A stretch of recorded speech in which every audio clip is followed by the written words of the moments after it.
Talagang wala kang alam. Pinatay ko sila nang malaman nila ang totoo kong pagkatao. Hayop ka! Magbabayad ka sa ginawa mo sa mga magulang ko! Hindi! Hindi ko hahayaang may buhay pang mawala nang dahil sa kasamaan mong halimaw ka!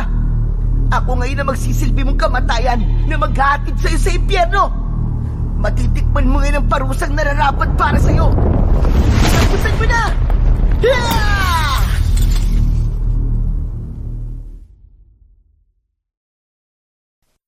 Magandang araw po sa inyong lahat at sa mga giliw kong tagapakinig. Sa araw na ito ay mapapakinggan po natin ang buhay ng mag-amang magsasaka na may mutya ng lintang palay. Ang 10 taong gulang na batang si Arnold ay mahilig pumatay ng mga linta. Dahil doon, mapaparusahan siya ng diwatang si Asyana na ang magiging kapalit ay buhay ng kanyang pamilya. Pagkakalooban siya ng isang misyong tapusin ang paghahari ng aswang na abwak.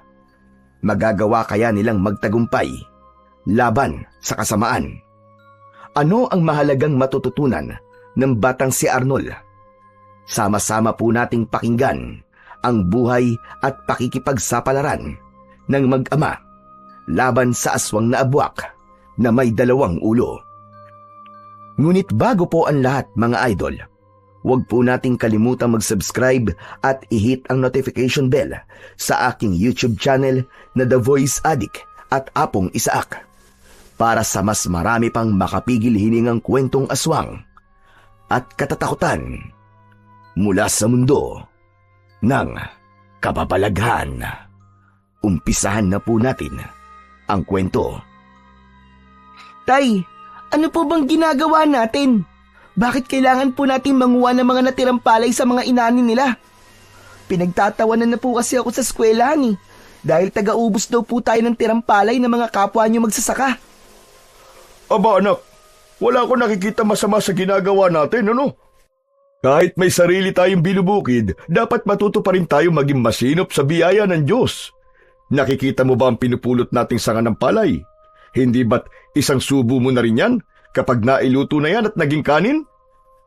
Tay naman seryoso po ako sa tanong ko Anak, seryoso rin naman ako sa sinasabi ko Hindi porket tapos na tayo mag-ani ay pababayaan na lamang natin itong mga palay na nahulog sa lupa. Hindi ako mahihiyang ipakita sa ibang tao ang ginagawa natin. Dito kayo binubuhay. Marangal ang hanap buhay kong to at masaya ako sa ginagawa ko. O bakit? Nahihiya ka ba, anak? Ikinahihiya mo ba ang trabaho ni tatay? Medyo po. Tinutokso po kasi nila ako, tay. Nahihiyaan na po ako Pinagtatawanan po nila ako palagi Hay nako. Alam mo ba, anak, sa lahat ng sinabi mo, diyan ako nasaktan. Ang pinakamasakit na salitang narinig ko mula sa iyo ay yung ikinahiya mo ang hanap buhay ko. Pasensya ka na. Mahirap lamang tayo. Hindi ko kayang ibigay ang marangyang buhay sa inyong magkakapatid. Kaya nga, magsikap kang mag-aral, anak, nang hindi mo maranasan kung gaano kahirap ang magtrabaho sa bukid. Tay, pasensya na po Pasensya na po sa mga nasabi ko. Hayaan niyo po at magsisikap po ako sa pag-aaral para mabigyan ko po kayo ng magandang buhay. Hindi naman mahalaga ang karangyaan, anak, o kahit na anong yaman sa lupa. Ang mahalaga, mayaman tayo sa pananampalataya sa dakilang lumikha. O sige na. Isilid mo na lang yung mga dalamong tangkay ng palay at ako narito. Umuwi ka na at tulungan mo na lamang ang nanay mo sa gawaing bahay. Isa pa, masyadong masakit sa balat ang sikat ng araw. Sige na, mauna ka nang umuwi. Tay, samahan ko na lang po kayo. Baka po kasi mahilo kayo sa init ng araw Wala pong makapansin sa inyo. Kaya ko to, anak. Malakas pa ako. Oh, tignan mo. Kaya ko pa magbuhat ng 1 sakong palay. Pero tay, aray! O bakit, Arnold? Napano ka? Tay, ang katipo ng binti ko. Maapdi po. Dako, baka mamaya niyan meron na nakadikit na linta. Tignan mo. Linta? Teka, Naku tay, may linta nga. Tay, alisin po nyo tay. Bilisan nyo tay, baka maubusan po ako ng dugo. Tumigil ka nga, Arnold. Parang hindi ka lalaki yan eh. Eh tay, takot po ako sa linta. Sige na po. Bilisan nyo na po, tanggalin nyo na po yung linta. Hindi naman sila nakamamatay. Ikaw naman kasi.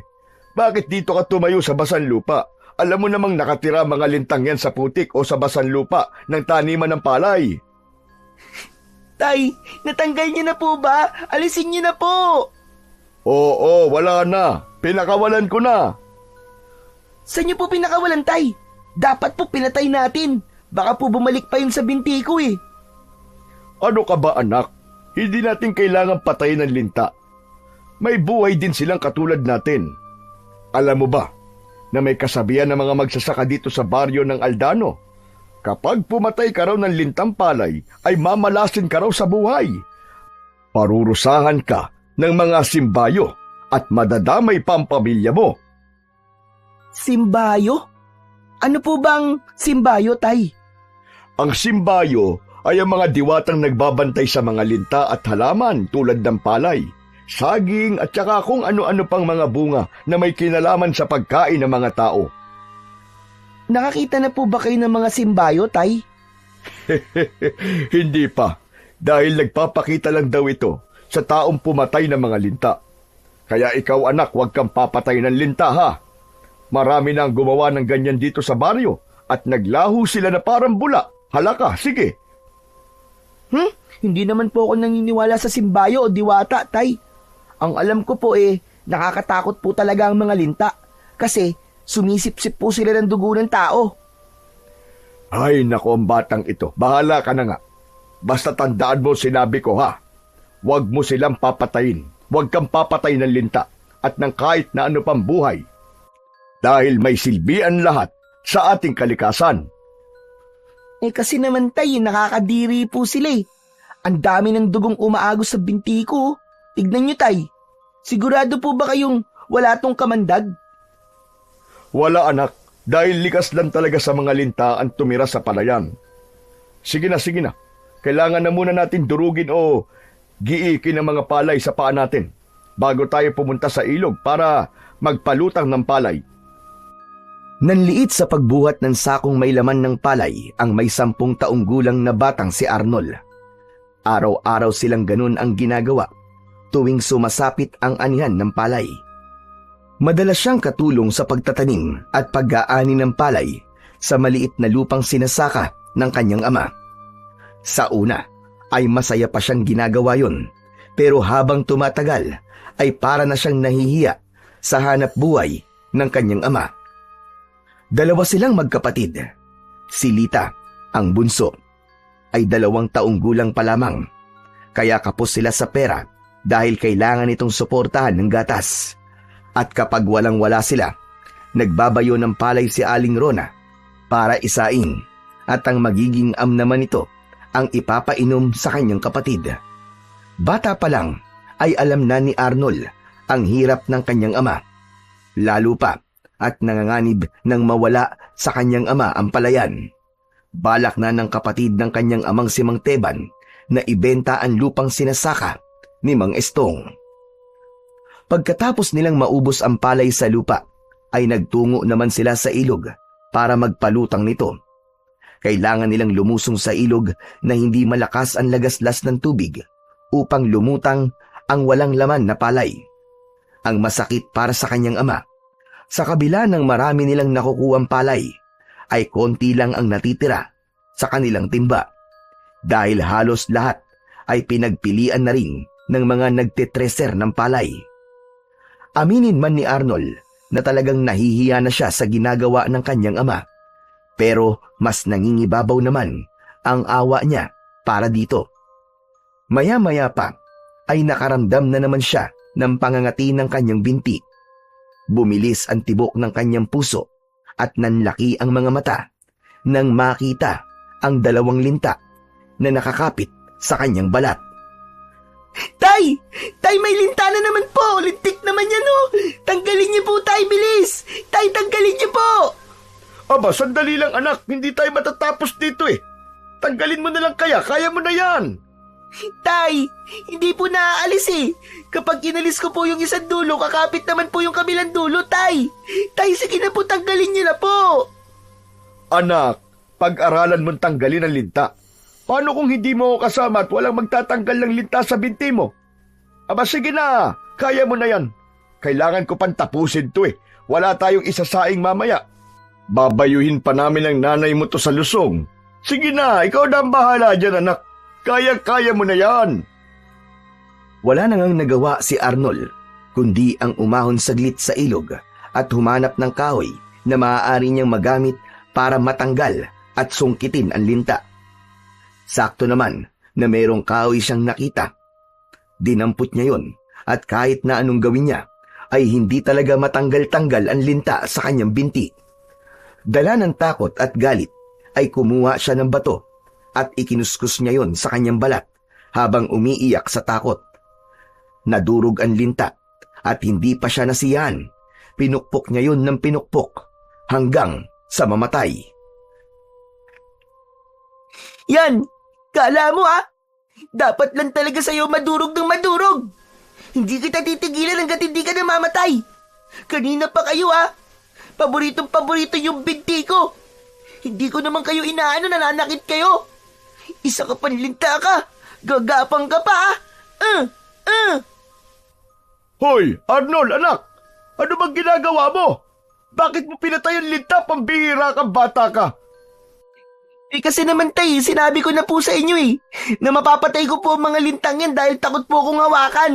Nakakadiri po yung madulas nilang katawan Tapos kapag tinatanggal ko po, para namang goma. Anak, hindi mo dapat ginawa yun. 2 pinatay mo.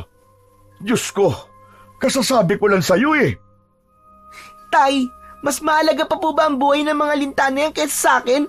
Mauubusan po ako ng dugo dahil sa kanila Anak, hindi ka mauubusan ng dugo. Tay, wag niyo na po akong pagalitan. Hindi ko na po may babalik ang buhay ng mga linta na yan. Takot lang po talaga ako sa linta, Tay. Ayoko po sa kanila. Kaya ako po nagawa yun. Hindi naman niyo po ako tinulungan Isang malalim na buntong hininga ang ginawa ni Mang Estong habang nakatingin sa nadurog ng linta. Kasabay ng paghaplos nito sa ulo ng anak. Naramdaman naman ni Arnold ang pagsisisi sa kanyang ginawa. Hindi naman niya yon sinasadya. Nadala lang talaga siya ng takot. O tara na, tutali napatay mo na. Pero sa susunod anak, iwasan mong pumatay ng mga hayop o nilalang na may mga buhay Kung magagawan mo naman ng paraan, huwag mo nang patayin. Paano kung mag-asawa yan at nawalan ng mga magulang ang anak nila? Di ba, kahit linta lang ang mga yan Pati yung mga anak nila ay magdudusa. Sino magpapakain sa mga yon? Mabubuhay ng umaasa na lang sa sarili kahit wala pa silang kakayahan. Anak, napapansin ko, nagiging malupit ka na yata sa mga hayop. Kasi po tay, kinagat po nila ako kaya gumanti lang po ako sa kanila. Mali. Mali ang gumanti, anak. Ay, nako. Tara na nga, umuwi na tayo. Tutali, malapit ng dumilim ang paligid. Nagbabanta yatang bumagsak ang ulan. Parang nakakaramdam na rin ako ng panghihina Tara na. Tay, pasensya na po Tila nalungkot ang kanyang ama sa nakitang sinapit ng linta dahil sa ginawa niya. Wala naman siyang magawa dahil hindi na niya mababawi ang buhay na nawala. Pero napalingon siya sa itaas ng malaking puno ng santol nang marinig niya ang isang boses ng babaeng umiiyak. Pero nang tumingala naman siya sa mga sanga, ay wala naman siyang nakita na kahit na sino. Nagtaasan ang balahibo niya sa kanyang katawan na parabang may nakatingin na nilalang sa kanya. Nang maramdaman naman ni Mang Estong na hindi nakasunod ang anak, ay lumingon nito sa gawi ni Arnold. Tara na, Arnold! Ano pang tinatayo-tayo mo dyan? Dalhin mo na ang timba at uuwi na tayo. Susunod na po, tay. Saka siya nagmadaling sumunod sa kanyang ama. Nabuhat naman ang sako at timba na may laman na basang palay. Tumawid lang sila sa pilapil para makarating sa bahay nila na malapit naman sa kanilang palayan. Pagdating nila roon, ay nadatnan nilang nagluluto ng kamuting kahoy ang kanyang ina, para yun na muna raw ang kanilang kainin. Kasabay ng pagpasok nila sa bahay, ang pagbagsak naman ng malakas na ulan. Umabot yun ng 2 oras, kaya walang nagawa ang mag-ama, kundi ang magpahinga na lamang at bukas na ulit pupunta sa bukid. Sinamantala nila ang 2 araw na walang pasok sa eskwelahan si Arnold para makatulong muna ito sa kanyang ama sa bukid. Nang tumigil ang ulan, ay biglang naramdaman ni Arnold ang pananakit ng kanyang sugat na gawa ng kagat ng mga linta sa kanyang binti. Mainit ang kanyang pakiramdam, pati na ang singaw ng kanyang bibig at ilong. Maging ang kanyang mga mata ay naluluwa na rin sa sobrang init na kanyang nararamdaman. Nay, nasan po kayo? Tay, ang sakit po ng sugat ko sa binti. Nay! Aray, ang sakit po! Halos mamilipit sa sobrang sakit ng binti si Arnold. Tinignan niya ang kanyang sugat at nanlaki ang kanyang mga mata nang makitang namamagayon at nangingitim ang paligid ng pinagkagatan ng linta. Dati na siyang nakagat ng linta, pero hindi siya nakaranas ng ganung sakit. Maya-maya pa ay magkasabay na pumasok ang kanyang mga magulang sa kanyang silid. Bakas sa muka ng kanyang ama at ina ang pagtataka nang makitang hawak niya ang kaliwa niyang binti. Tay! Ang sakit-sakit po, tay! Ang sakit! Para po may tumitibok-tibok sa loob ng binti ko. At mainit po ang singaw ng aking katawan, tay! Aray ko! Aba, ano bang meron sa'yo, Arnold? Kanina lang ay ayos ka pa naman ah. Tay, ang binti ko po. Masakit na masakit po talaga ang sugat ko sa paa. Sandali, patingin nga ako. Ito po, tay, tignan niyo po. Dahil lang po yan sa kagat ng linta kanina eh. Patingin nga. Aba, Diyos ko, Rona, ang anak natin. Malaki na kagad ng sugat sa binti. Anong klaseng linta kaya nakakagat sa'yo at sumugat ng ganyan? Ang pangkaraniwang linta ay konting pamamagalang tapos ayun na. Wala na. Pakiramdam ko rin po. May lagnat na rin po ako, tay. Aray, ang sakit. Nagmamadaling lumapit si Mang Estong sa anak at hinipo ang noon ni Arnold. Bumakas ang pagtataka sa mga mata ng kanyang ama at napatitig sa kanyang muka. Napansin din niya na lumunok ito ng laway at napasulyap sa nag-aalalang si Aling Rona. Hindi rin ito mapakali habang buhat ang kapatid niyang si Lita. Sinabi ng kanyang ina na sunduin ang matandang albularyo sa kabilang bahay para matignan kung anong klaseng sugat ang nasa binti ni Arnold.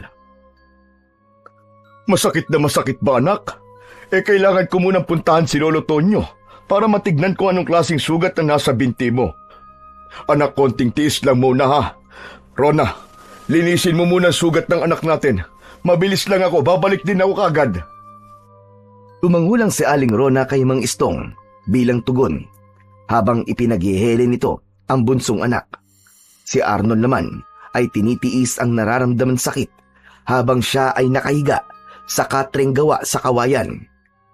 Maingay rin ang kanyang banig na gawa sa abaka dahil sa pagpilipit ng kanyang katawan.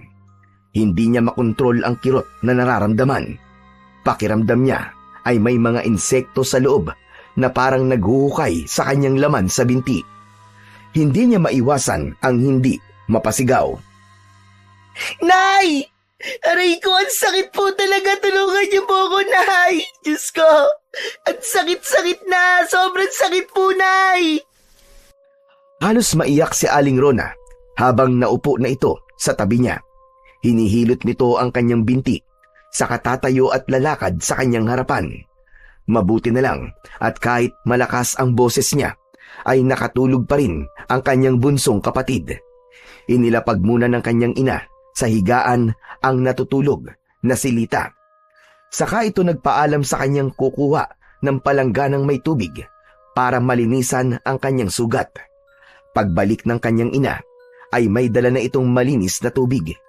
Kasunod na rin ang kanyang ama na hindi na nakapagpalit ng damit. Malapit lang naman kasi sa kanilang bahay ang bahay ng matanda na sinundo nito. Andito na si Lolo Tonyo. Kasama ko na siya. Tay, ang sakit-sakit na po. Aray ko, tay, tulungan niyo ako. Kaya nga sa susunod anak, makikinig ka sa akin nang hindi ka napapahamak. Wala pa naman ako naitatabing pera para sana ipampacheck up sa sugat mo. Ang bilis ng pagkalat ng sugat Parang makamandag pa yata yung linta na nakakagat sa'yo. Ilang saglit lang ay nakita ni Arnold ang pagpasok ni Lolo Tonyo sa kanilang kubo. May dala itong isang kulay itim na bote na mula sa sinaunang tandway. Sa loob nun ay kulay pulang likido na may iba't ibang uri ng sanga. 70 na ang matanda, pero malakas pa rin ito at mahusay na albularyo. Lahat ay napapagaling nito, kaya dinadayo ang matandang albularyo ng mga pasyenteng nagmumula pa sa ibang mga lugar. Ang matandang si Lolo Tonyo ay ang albularyong gumagamit ng lintang palay para manggamot. Kaya malalaman ito kung anong klaseng linta ang nakakagat sa kanya. Mabisang gamot din ang linta sa masasakit ang buto o arthritis. Ganon din sa pagdaloy ng dugo. May kakayahan daw yung pumigil sa pamumuo ng dugo para maiwasan ang stroke. Ilan lang ito sa mga kakayahan ng linta na magpapagaling ng karamdaman ng tao. Kaya napaatras si Arnold nang makita ang matanda dahil iniisip niyang baka gamitin sa kanya ang mga linta. Malakas ang kanyang kaba nang ito ay tumabi na sa kanya at pinalinisan ang kanyang sugat sa kanyang ina. Agad na kumilos ang kanyang ina para sumunod naman sa utos ni Lolo Tonyo. Alisin mo muna rito si Lita, Rona. Baka lapitan ng anak mo ng masasamang espiritu na nakasunod sa akin. Binuhat ni Aling Rona ang anak nitong bunso at inilipat yon sa kabilang silid. Binuksan naman ni Mang Estong ang bintana ng kanyang kwarto bago muling nagmasid sa ginagawa ng matandang albularyo. Mang Tonyo, kanina naman po ayos pa ang binti niya. Kinagat lang po siya ng linta kanina sa tabing ilog at yan na po kagad ang nangyari sa kanya. Patingin nga ko, Arnold. Eto po, Lolo. Talagang masakit na masakit po talaga ang sugat ko. Aray! Teka, abay hindi ganito ang kagat ng linta. Para lang yun kasi laki ng dulo ng pako na didos. Saka nangingitim ang paligid ng sugat mong bata ka. Ano ba ang ginawa mo? Ano ba ang itsura ng linta? Yung ano lang po, yung pangkaraniwang kulay lang po ng linta. Yung kulay itim. Ang mahirap pa niyan, Lolo Tonyo. Pinatay ng batang yan yung 2 linta. Ang tigas ng ulo Hindi nakikinig sa akin. Nailog ba ka mo? Diyos ko, bilisan mo, Estong. Kumuha ka muna ng bao at lagyan mo ng baga. May dala naman ako ritong insenso at kabangyan. Kumakalat ang lason sa kanyang sugat hanggang sa maputulan siya ng binti. Kaya bilisan mo. Tay, ayoko po. Ayoko po mawala ng binti, Lolo. Tulungan niyo po ako. Gamutin niyo na po ang sugat ko. Kahit ayaw mong mawala ng binti, wala ka magagawa. Kasi ikaw ang nagkamali. Ang nakakagat sa iyong binti ay isang linta. Pero hindi basta-bastang linta lang. Sana'y mali ako ng hinala. Dahil kung hindi, mapuputol ang binti mo sa oras na hindi ito magamot. Ano? Mapuputol ang binti ko? Ayaw! Anong klaseng linta po ba ang kumagat sa akin? Diyos ko ka, bata ka. O Estong, tatayo ka na lang ba dyan? Bilisan mo na! Takalang kumilos si Mang Estong papunta sa kusina para ihanda ang lahat ng kakailanganin ni Lolo Tonyo. Halata sa kilos ng kanyang ama ang pag-aalala sa mga narinig nito mula sa matanda. Samantalang si Arnold naman ay hindi na mapakali. Nag-aalala siyang baka maputulan siya ng binti. Kasalanan niya kung bakit nangyayari yon sa kanya. Marami ang mga nilalang na hindi natin nakikita at nagbabantay lang sa ating mga galaw. Lalo na kapag may napakialaman ka sa kanilang mga alaga o gamit. Kaya dapat nag-iisip ka muna bago ka gumawa ng aksyon. Sa nakikita kong dahilan kung bakit nangyayari yan sa'yo, ay dahil pinatay mo ang alaga ng isang diwata. Diwatang kulay itim. Sana nga, binti mo lang ang kunin niya.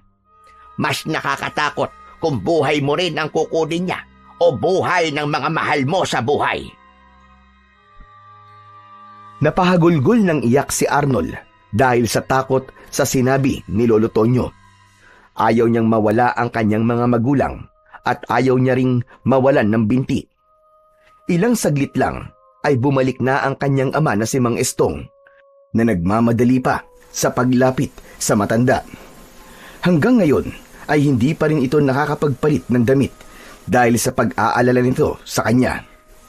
Maya-maya pa, si Aling Rona naman ang sumilip sa pinto. Naluluha itong lumapit sa asawa habang nakatingin sa ginagawa ng matandang albularyo. Nasa sulok lang ang dalawa, samantalang si Lolo Tonyo ay nagsimula ng maglagay ng tawas sa bao at pumikit ng mariin. Saka bumubulong sa hangin habang ang kaliwang kamay ay napapatungan ng baong umuusok. Ang kanang kamay naman ng albularyo ay nagtataboy naman sa usok papunta sa binti ni Arnold. Naramdaman niya ang paggalaw ng kung anong insektong nasa loob ng kanyang binti. Kaya naman, napasigaw na naman siya dahil sa sobrang sakit. Pagkagmalikot, iho. Konting tiis lang. Hintayin natin na magbigay ng hugis at tawas sa loob ng bao. Saka lang natin malalaman kung ikaw nga ay napaglalaruan ng mga simbayo o ng isang diwatang malupit. Naramdaman ni Arnold ang paglapag ng bao sa ibaba ng kanyang katre at nawala na rin ang usok. Kumuha ng kahoy ang matanda at sinuri kagad kung ano ang nilalang na nagalit sa kanyang ginawa. Mabuti na lang po pala at bigla pong naalala ni Rona na ipatawas po muna sa inyo sugat ng aming anak. Kumusta po, Mantonyo? Aray, Lolo, mas lalo lamang po siya sumasakit eh. Tumitibok-tibok po ang loob ng sugat ko. Parang may gumagalaw po sa loob. Talagang masakit yan.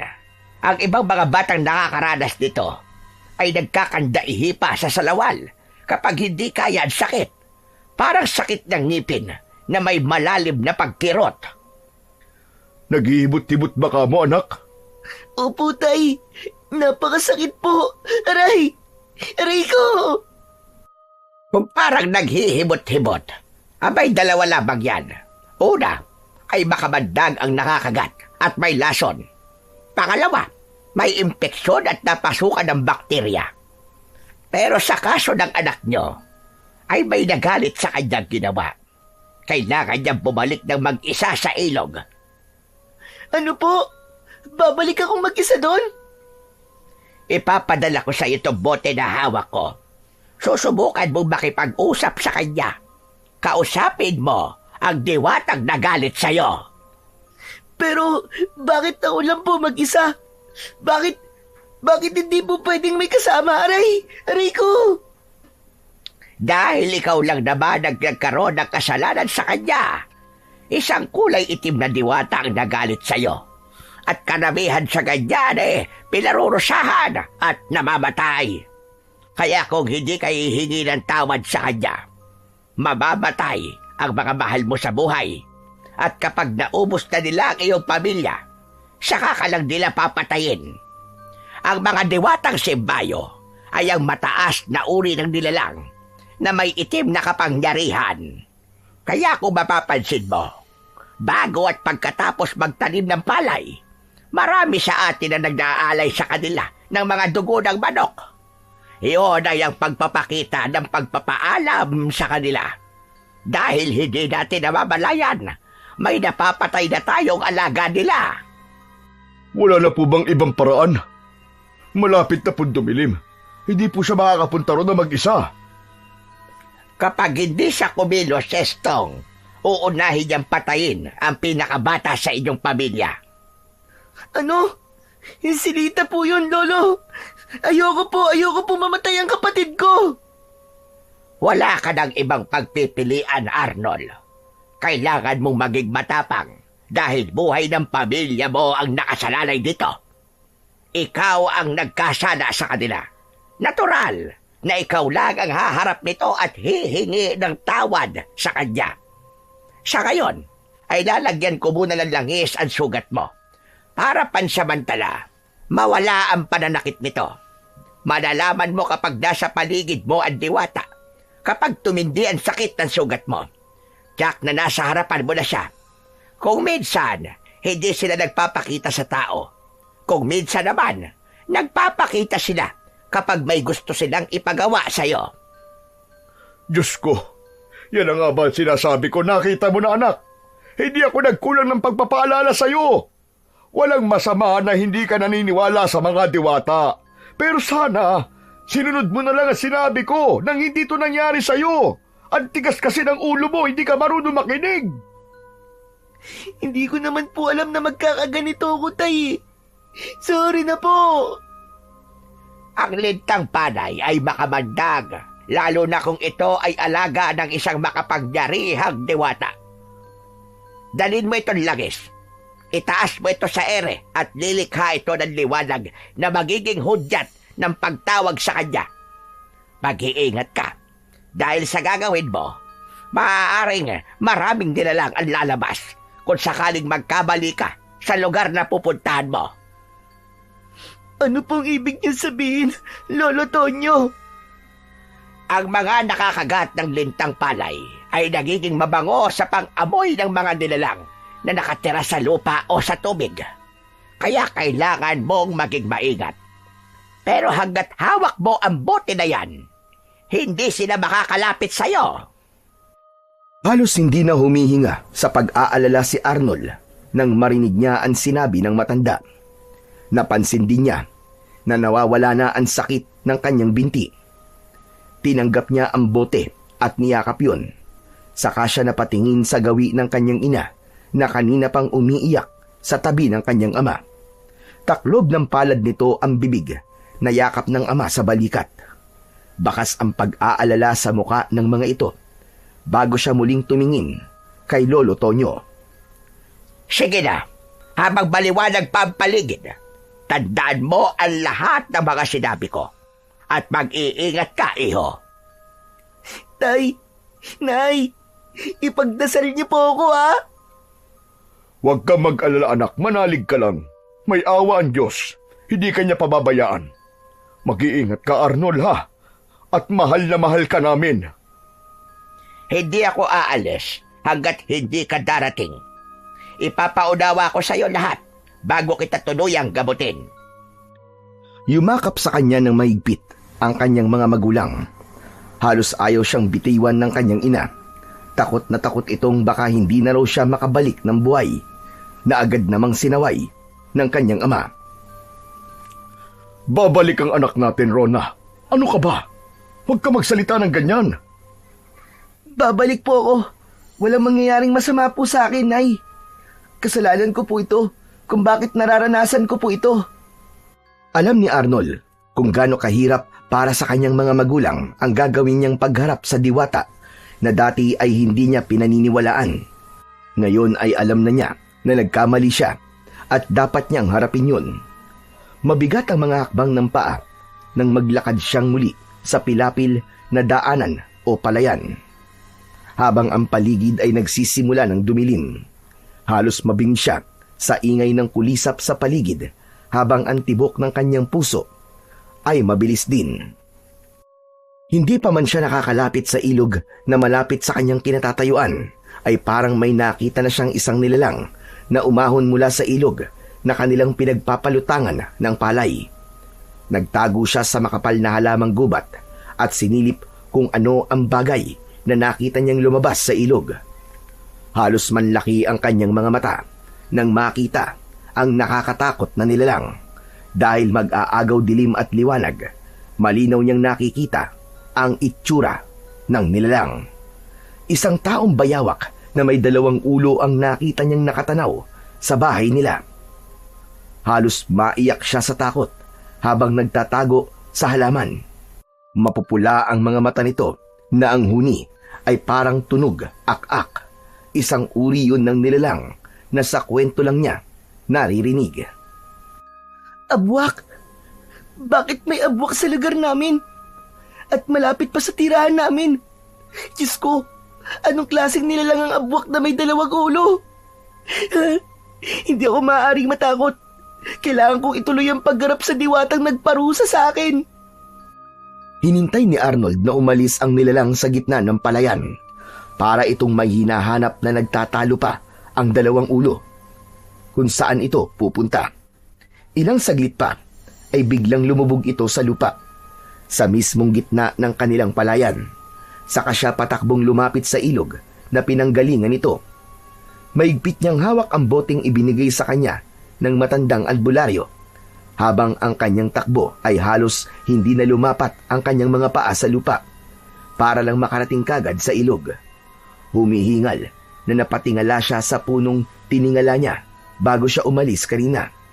Saka lang niya nakita ang bakas ng paa ng abwak hanggang sa ilog na madalas na kanilang tinatambayan kapag nagpapalutang sila ng palay. Itinaas niya ang kanyang kamay sa ere habang hawak ang bote. Lumitaw ang liwanag ng bote dahil sa refleksyon ng tubig sa bote. Nakita niya ang anino ng bote at kita ang sanga na parang kumulo yun kasabay ng matinding pagkirot ng kanyang sugat. Indikasyong nasa harap na niya ang diwatang kailangan niyang makausap. Mahal na diwata o simbayo, patawarin niyo po ako sa nagawa ko po kanina. Hindi ko po sinasadyang patayin ng linta na alaga niyo. Natakot lang po talaga ako sa linta eh. Patawarin niyo na po ako. Alisin niyo na po ang sumpa o parusa sa aking binti. Mahal na diwata, patawad po. Paano mo nalaman na pinarusahan niya kita, bata? Inilinga ni Arnold ang kanyang paningin sa paligid nang marinig niya ang maganda at malamig na boses ng isang babae. Para yung umaalingaw-ngaw sa kanyang pandinig na para bang nasa ilalim siya ng lupa. Hindi ko nagustuhan ang ginawa mong pagpatay sa mga alaga kong inutusan ko para iligtas kayong mag-ama kanina. Siguro naman ay nakita mo ang nilalang na lumabas sa ilog na to. Opo, mahal na diwata, patawarin niyo po ako. Hindi ko po sinasadya. Hindi ako marunong magpatawad sa mga batang matitigas ang ulo. Ginamit ko ang kapangyarihan ko sa iyong ama para ipaunawa sa iyo na huwag kang papatay ng mga alaga ko katulad ng linta. At ang ginawa mo kanina ay napakasakit para sa akin dahil sila ang kaya kong utusan para iligtas kayo. Dahil kung natagalan pa kayo, ay maaaring mapahamak na kayo dahil sa nilalang na nakatira dito sa tubig. Mahal na diwata, handa po akong pagbayaran ng kasalanan ko. Hindi ko po alam na inililigtas niya lamang po pala kami para ilayo po sa halimaw na yun na nakatira sa ilog. Pero anong ginawa ko? Pinatay ko pa ang mga linta na inutusan niyo. Handa po akong pagbayaran na nagawa kong kasalanan, mahal na diwata. Kahit buhay ko pa po maging kapalit. Huwag niyo lang po sasaktan ang pamilya ko. Nagmamakaawa po ako sa inyo, mahal na diwata. Bata, sigurado ka ba sa sinasabi mo? Mahal na diwata, Arnold po ang pangalan ko. Handa po ako magbayad sa buhay na nawala sa mga alaga niyo, mahal kong diwata. Ako si Diwatang Asyana. Nakulong ako sa ilog na to dahil sa isang parusa nang patayin ko ang lalaking pumatay sa mga magulang ko nang mag-anyo ang mga ito na isang linta. Pareho lamang tayo ng nararamdaman, subalit magkaiba tayo ng dahilan. Ako na nakulong dahil sa sakim na hari ng mga abwak. Gusto niyang makuha ang aking kapangyarihan para maghari sa lugar na ito at gawing alipin ang mga tao. Kung ganun po, mahal na diwata, Tatanggalin niyo na po ang parusa niyo sa akin? Oo, tama ka. Subalit hindi yun magiging madali. Kailangan mong paghirapan ang buhay mo. Katulad ng ginawa mong pagpapahirap sa mga alaga ko. Sumisid ka sa katapat ng liwanag ng buwan. Makikita mo ang mutya ng lintang palay. Sa oras na makuha mo yon, kailangan mo ang dugo ng iyong ama para sa pagbibigay ng bisa sa mutya na matagal nang hindi nagagamit. Bakit po? Ano pong gagawin ko sa mutya? Magkakaroon ka ng misyon. Yun ang kailangan mong tuparin para makalaya sa parusang ibinigay ko sa iyo. Hanggat nakakulong ako rito, wala akong kapangyarihang bawiin ang parusa. Kaya kailangan mo munang labanan ang hari ng mga aswang. Mahal na diwatang Asyana, kailangan ko po ba talagang gawin yun? Oo. Puksain mo ang dumaraming mga aswang na abwak sa lugar na ito para matahimik ang kalikasang binabantayan ko. Pangalawa, ay labanan mo ang hari ng mga abwak para makalaya na ako sa sumpang ibinigay niya sa akin. Ngunit mag-iingat ka dahil kapag namatay ka, mamamatay rin ako dahil ang buhay ko ay konektado sa butyang lintang palay. Kaya kahit hindi tayo magkasama, ay maririnig mo pa rin ang aking tinig at magkakaroon ka ng kakayahang makipag-usap sa lahat ng uri ng hayop sa paligid mo. Tandaan mo, kapag suot mo ang mutya, mawawala ang sugat sa iyong binti at sa oras na mabigo ka, ang buong mong pamilya ay kasama mong mamamatay. Parang may tinik na biglang bumaon sa kanyang lalamunan nang marinig ang tinig na yon ni Diwatang Asyana. Kasunod ang paglitaw ng liwanag sa kanyang harapan na ang hugis ay isang napakagandang babae. Lumulutang ang buhok nito sa hangin na parabang nasa ilalim ito ng tubig. Ang mga mata nito ay tila nangungusap na parabang naiiyak. Malakristal ang mga mata nito na kasing liwanag ng sikat ng buwan. Malungkot ang mukha nito na nakatingin sa kanya. Sige na, bilisan mo. Hanapin mo ang mutya sa tubig sa kinatatayuan mo bago pa bumalik ang hari ng mga abwak. Isuot mo kagad sa iyong leeg at kailangan mong umuwi sa bahay niyo para gawin ang ritual na sinasabi ko. Gamitin mo ang karayom sa mutya na siyang kukuha sa dugo ng iyong ama. Ipatak mo ang dugo niya sa bato. Madali mong makikita ang mutya dahil kapag natatapatan ito ng liwanag ng buwan, ay nagkakaroon din ito ng kanyang sariling liwanag. At higit sa lahat, hugis linta ang bato na may taling kulay itim. Hindi binitiwan ni Arnold ang hawak niyang bote nang sumisid siya sa ilog. Ilang beses siyang nagpaikot-ikot sa ilalim ng tubig para mahanap ang sinasabi nitong mutya. Hindi nagtagal ay nakita niya ang nakakasilaw na liwanag sa ilalim ng tubig. Sa tulong ng liwanag ng mutya ay napansin niya na ang ilalim ng ilog ay punong-puno ng mga bungo ng tao, pati na ng kalansay ng mga nagiging biktima ng aswang na abwak. Kinilabutan siya sa kanyang mga nakita dahil tila kakaiba ang halimaw na kanyang kakalabanin. Naramdaman ni Arnold ang kwintas sa kanyang kamay at nakalaylay ang palawit nito sa kanyang palad nang umahon siya sa tubig. Sige na, umalis ka na, Arnold. Bilisan mo. Nararamdaman ko ang presensya ng halimaw. Isuot mo yan sa leeg mo. Huwag kang mag-alala. Mananatili ako sa isip mo kahit hindi mo ako kasama. Sasapi ang diwa ko sa mga nilalang na malapit sa'yo. Tandaan mo, konektado ako sa buhay ng mutya at sa may hawak nito. Maraming salamat po sa tiwala, Diwatang Asyana. Kahit natatakot, ay isinuot pa rin ni Arnold ang kwintas.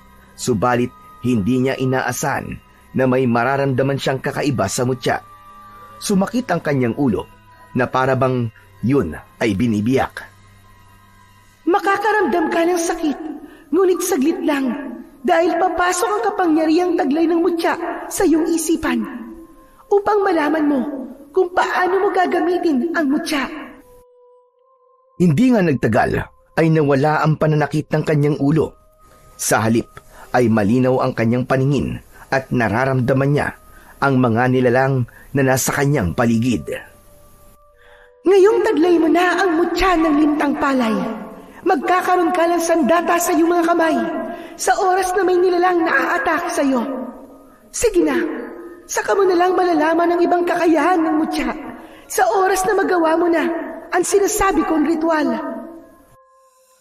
Malalaki ang mga hakbang ng paa na umalis sa lugar na yon si Arnold. Ngunit pagdating niya sa gitna ng bukid ay natigilan siya sa kanyang paglalakad.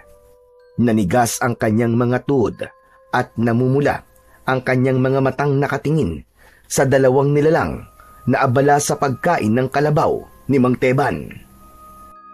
Hala, kung ganun, ang mga aswang na to ang kumakain ng mga alagang kalabaw na madalas ay natatagpuan ng mga taong wakwak ang tiyan at nawawala ang laman loob. Diyos ko, wala kaming kaalam-alam na may mga ganitong nilalang pala ang pumapatay at unti-unting umuubos sa mga alaga naming kalabaw. Nagtago pansamantala si Arnold sa pilapil ng palayan habang nakasilip siya sa dalawang abwak na magkasalong kumakain ng karne ng kalabaw. Tila nagsusubuan pa ito habang humuhuni na parang sa paniki at tigdalawa nitong mga ulo ay parang nag-aaway pa kung sino ang unang kakagat sa puso ng kalabaw. Pakiramdam ni Arnold ay hindi na siya humihinga ng mga oras na yon. Kaya lang, bigla siyang natigilan ng sabay-sabay ang mga ito na napatingin sa kanyang gawi. Tila naramdaman ng mga ito ang kanyang presensya. May nakakita sa atin. Mahal ko, habulin siya. Hindi siya maaaring makatakas. Naku po, nalintikan na, nakita nila ako. Diyos ko, hinahabol na nila ako. Mabilis ang mga akbang na sinubukan ni Arnold na tumakbo sa kakahuyan upang mailigaw niya ang mga aswang na abwak. Hindi siya maaaring magpunta sa bahay nila dahil baka mapahamak ang kanyang pamilya. Tila mauud itong dumaan sa ilalim ng lupa habang hinahabol siya at kapag lumilitaw ay nagmimistulang pinaghukayan ng ulingan ang lugar na lalabasan ng mga ito. Galit na galit ang aswang na nagsasalita dahil katulad ng sinabi sa kanya ni Diwatang Asyana ay maririnig niya ang mga boses ng bawat nilalang sa kanyang paligid. Hindi napapansin ni Arnold na mabilis din ang takbo niya na parabang isang kidlat. Kaya nahirapan sa kanyang humabol ang mga aswang. Nagtago muna siya sa makapal na halamang may nakaharang na puno ng kahoy. Sapat na yon para hindi siya maamoy ng aswang dahil nagtago siya sa mabahong dahon ng amarilyong gubat. Ilang saglit lang ay narinig naman niya ang yabag ng mga paa ng aswang at ang mga kuko nito ay tila kumukuskus sa masukal na daan. Hindi dapat makatakas sa batang yun sa ating bahay ko. Malalaman ng mga tao ang tungkol sa atin. Lumapit ang asawa ng abwak na lalaki habang nakatingin sa mga halamang nasa harapan ng mga ito. Halos mabingi sa kabog ng dibdib si Arnold habang pinagmamasdan ang mga itsura ng aswang na abwak sa kanyang harapan. Nagpaalam ang babaeng abwak na hahanapin ito ang batang nakakita sa kanilang pagkain sa kalabaw. Unti-unting humaba ang bibig ng nilalang. Ang kamay nito ay naging pakpak ng malaking ibon at sa isang iglap lang ay nag-anyong ibon ito. Yun ang palatandaan na babae ang abwak.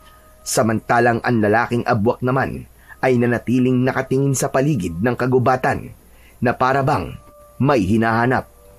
Napansin niya ang mapupula nitong mga mata na nagpapapalit-palit pa ng kulay. Parang mga mata ng ahas.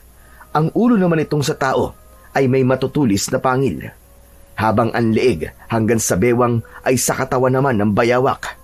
May matatalim itong mga kuko at ang balat naman ito ay kulubot na tila kasing kapal ng balat ng buhaya.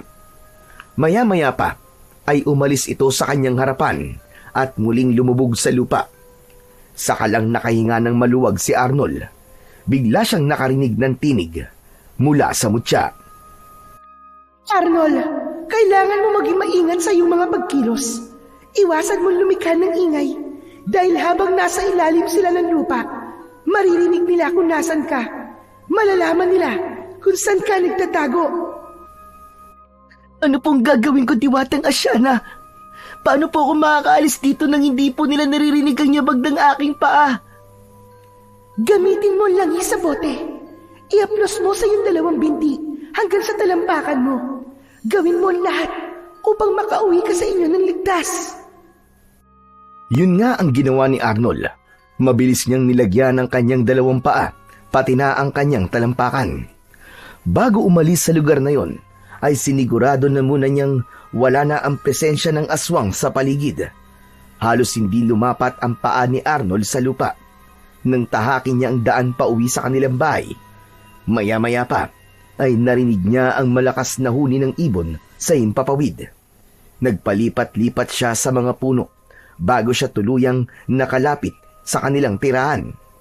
Mula sa pinto ay natanaw na niya kagad ang 3 na naghihintay sa kanyang pagdating. Bumakas sa mga mukha nito ang labis na tuwa nang makitang ligtas siyang nakabalik. Ngunit pagtataka naman ang pumalit sa anyo ng mga ito nang mabilis siyang pumasok hanggang sa loob ng kanilang bahay. Isinarado niya ang mga bintana at hinila niya ang kanyang mga magulang, pati na ang natitigilang si Lolo Tonyo. Nay! Nay, Lolo! Dali! Diyos ko po! Ano ba anak? Uminom ka nga muna ng tubig. Ano ba nangyayari sa'yo, Arnold? Nakausap mo ba ang diwata? Nay, wala na po ang kalabaw ni Tiyo Teban. Patay na po! Ano? Paano nawala? Pinatay po ng aswang na abwak tay na may 2 ulo. Nakausap ko na rin po ang diwatang nagparusa sa akin. At binigyan niya po ako ng pagkakataong mabuhay. Ngunit kailangan ko pong tuparin ang misyon. Salamat sa Diyos at hindi ka niya pinarusahan. Lolo Tonyo, isa pa rin pong parusa ang pagtupad ko sa misyon. Dahil sa oras na mabigo po ako, mamamatay po ang buo kong pamilya. Ano ka mo? Anong klaseng misyon yon, Arnold? Ang labanan po ang kampo ng kadiliman. Ang hari po ng abwak. Kanina ko lang po nakita ang mga aswang tay. Mag-asawa po sila. At pinatay na mga halimaw na yun ang kalabaw na ipinahiram sa atin ni Tiyo Teban. Nako, hindi maaari. Magbabayad tayo sa kapatid ko. Tay, sa ngayon po, hindi na po yun ang mahalaga eh. Kundi ang malaman po kung paano matatalo ang mga abwak na yun. Tay, malakas sila. At halos kasing laki po ng mga kalabaw. Anong laban po ng aking mutya doon? Nagkakamali ka, Arnold. Malakas ang mutyang nasa iyo. Kung hindi ako nagkakamali, ang mutyang nasa leeg mo ngayon ay ang mutyang matagal ko nang itinapon dahil sa galit. Ako ang unang nakatanggap ng mutyang yan sa aking kaibigan na si Asyana pagkatapos niyang patayin ang aking anak. Pero matagal na yon, tapos na, at napatawad ko na siya. Subalit, namatay si Asyana. Buhay po si Diwatang Asyana, Lolo Tonyo. Siya po nagbigay sa akin ito eh. Nakakulong lang po siya sa ilog. Biyag po siya ng hari ng mga abwak. Kung ganon, hindi siya totoong namatay. Opo, hindi na raw po siya papatay ng tao nang hindi niya binibigyan ng pagkakataon para magbago sa pamamagitan po ng misyon. Nabuti po yatang ito kaya niya po ako pinatawad. Marahil ay nakilala po niya ang boteng hawak ko. Naluluwang napahaplos ng kamay sa muka si Lolo Tonyo. Tila nabuhayan ito ng loob nang malamang buhay pa pala ang diwatang si Asyana. Ikinuwento niya sa mga ito ang napag-usapan nila ng diwata at kung paanong magkakaroon ng bisa ang mutya. Alam din ni Lolo Tonyo kung paano ang gagawin nila dahil ito ang unang gumamit ng mutya ng lintang palay. Teka, sandali lang po, Mang Tonyo. Bakit po kailangang mag-alay ako ng dugo sa mutya para magkaroon ng bisa? Dahil katulad ng linta, kailangan niya ng dugo para mabuhay, para lumakas. Pero bakit dugo ko ang kailangan gamitin, Mantonyo? Dahil ikaw ang ama ni Arnold at ikaw ang nagsasaka sa palayan na tinitirhan ng gabay ng mutya. Maaaring hindi mo naiintindihan.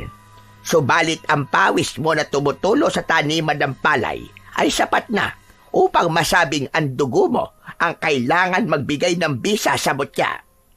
Bilang basbas sa pagpayag bunto pa rin ng anak mo ang misyon. Kung totoong nasa baryo dati ng mga abwak, aba, nasa malaking panganib ang buhay ng mga taong nakatira dito. Sabi po ng anak ko na nakilala siya ng mga aswang. Paano po yan? Sa palagay ko naman ay hindi. Dahil mabilis ang takbo ni Tonyo sa oras na may suot na siyang mutya para na siyang hangin sa paningin ng mga abwak. Pero mararamdaman nila ang mutya sa oras na magkaharap sila. Ang kakayahan ng abwak na 2 ulo ay mag-anyong tao at bantayan ang kanilang bibiktimahin. Kaya mag-iingat kang mabuti, Arnold. Lolo, paano ko naman po makikilala ang aswang kapag nasaan yung tao sila? Yon ang nag-iisang kahinaan ng mutya. Sa oras na nasaan yung tao ang kalaban mo, hindi mo sila mararamdaman. Pero ikaw, mararamdaman ka nila. Kaya kailangan mong talasan ang iyong pakiramdam. Lalo na kung may lalapit sa iyong tao na hindi mo kilala. Tama siya, Arnold. Tama siya. Hala, Diwatang Asyana, nandito po kayo sa bahay? Hindi ako magtatagal na makipag-usap sa'yo dahil limitado ang aking kapangyarihan. Makinig ka kay Tonyo. Pakisabing maraming salamat at pinatawad niya na ako. Ipinarating niya kay Lolo Tonyo ang sinabi ni Diwatang Asyana.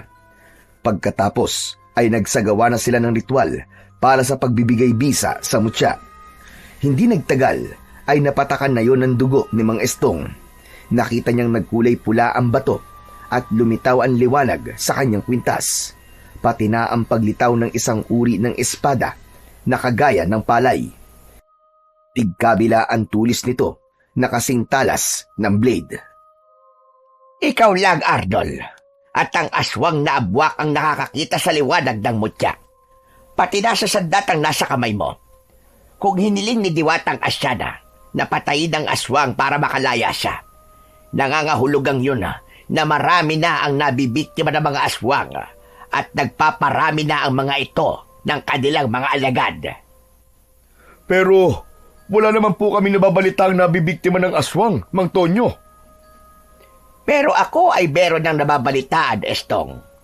Dahil hindi sila rito nang bibiktima. Sa karatig baryo sila pumapatay dahil ang nais nila ay maitago ang kanilang gawain upang makapamuhay sila ng malaya sa lugar natin nang hindi sila pinaghihinalaan ng mga tao. Kaya po siguro nang makita kong ginawa nila ay galit na galit po ang lalaking abwak dahil may nakakita po sa kanilang anyo. Ano na po kaya ang mangyayari ngayon? Gayong alam na po nilang may nakakaalam po sa kanilang mga gawain. Paniguradong hindi mo na sila mambibiktima. Magpapalamig mo na sila at hahanapin ng palihim ang batang nakakita sa kanila para yun ay patayin. Kung ganun po, Mang Tonyo, nasa panganib po ang buhay ng anak ko. Tama ka, Estong. Kaya habang suot ni Arnold ang mutya, kailangan niyang magsanay pagdating sa pakikipaglaban upang matalo niya ang hari ng abwak. Tandaan mo, Arnold, malakas ang hari ng abwak. May sandata rin siyang kayang tumapat sa sandatang hawak mo ngayon. Muling pinagmasdan ni Arnold ang sandata sa kanyang kamay. Kasabay ng pagtayo ng matanda para umalis ay naglaho na rin ang espada sa kanyang palad. Aalis na ako. Sige na, magpahinga na kayo. Iwasan na muna ninyong pumunta sa bukid. Magbibigay ako sa inyo ng bigas at ulam para sa konsumo nyo ng ilang araw. Huwag ka nang mag-alala, Rona. Hindi ko kayo pababayaan. Marami pong salamat, Mang Tonyo. Nang makaalis si Lolo Tonyo, ay saka lamang silang nagkausap ng kanyang mga magulang. Si Aling Rona na hindi napigilan ang sarili, ay napayakap sa kanya ng mahigpit. dahil sa pag-aalala. Nay, wag na po kayong umiyak. Malaki po natutunan kong aral sa nangyari po sa akin ngayon. Hindi ko po dapat ginawa yun sa mga linta. Tay, patawarin niyo po ako ha. Dahil ikinahiya ko po ang trabaho natin. Ngayon na hindi na po tayo pwedeng pumunta sa bukid. Naisip ko po na ang bawat butil pala ng palay na pinupulot po natin ay mahalaga. Lalo na po sa oras na ganito. Wala po tayong makain. At pati ang konting palay na nadala natin kahapon, kailangan nating tipirin para sa pagkain natin sa araw-araw. Anak, huwag ka nang malungkot. Malalampasan din natin tumayawa ang Diyos. Pagsubok lamang ito sa ating pamilya. Ang mahalaga, ligtas tayo at magkakasama. Nang matapos silang mag-usap, ay nagpaalam na si Arnold sa kanyang mga magulang para matulog. Habang nakahiga, ay hindi naman siya dalawin ng antok. Natakot siyang mabigo at hindi magtagumpay, kaya ipinagdasal niya sa Panginoon na makaligtas lang siya sa kanyang misyon, ay magbabago na ang pananaw niya sa buhay. Bawat nilalang sa paligid ay iingatan at mamahalin na niya. Maging ang mga bagay na natatanggap niya ay ituturing niyang biyaya sa kanya ng Diyos. Hindi siya maghahanap ng mga bagay na wala sila at mamahalin niya ang pagkaing kayang ibigay sa kanya ng mga magulang niya. Kailangan muna niyang pagdaanan ng pagsubok na yon bago pa niya naintindihan kung gaano kalaki ang nagawa niyang kasalanan. Kinabukasan ay nagising siya sa ingay sa labas ng kanilang bahay. Malakas ang boses ni Mang Teban. Kahit hindi niya nakikita ang mukha ng kapatid ng kanyang ama, alam niyang yun ang nagmamay-ari ng boses. Ano? Ganon-ganon na lang ba yun? Pagkatapos yung ipakain sa buwak ang alaga kong kalabaw? Aba kahit magkapatid tayo, kailangan mo pa rin bayaran ng buhay ng kalabaw ko. Ipinagamit ko na sa inyo ng libre, hindi mo pa iningatan. Pasensya na talaga kuya. Pag nagkapera na ako, ay babayaran kita ng kahit kalahati ng halaga ng kalabaw. Anong kalahati ang sinasabi mo? Kabuuan ng halaga ng kalabaw ang dapat mong bayaran. Dapat nga may tubo pa dahil malaki na ang pakinabang ng kalabaw kong yun. Tutali, kasalanan mo naman. Kaya hindi mo ako masisisi dahil hindi ako nagkulang ng pagpapaalala sa'yo. Pero kuya, wala pa akong pera ngayon.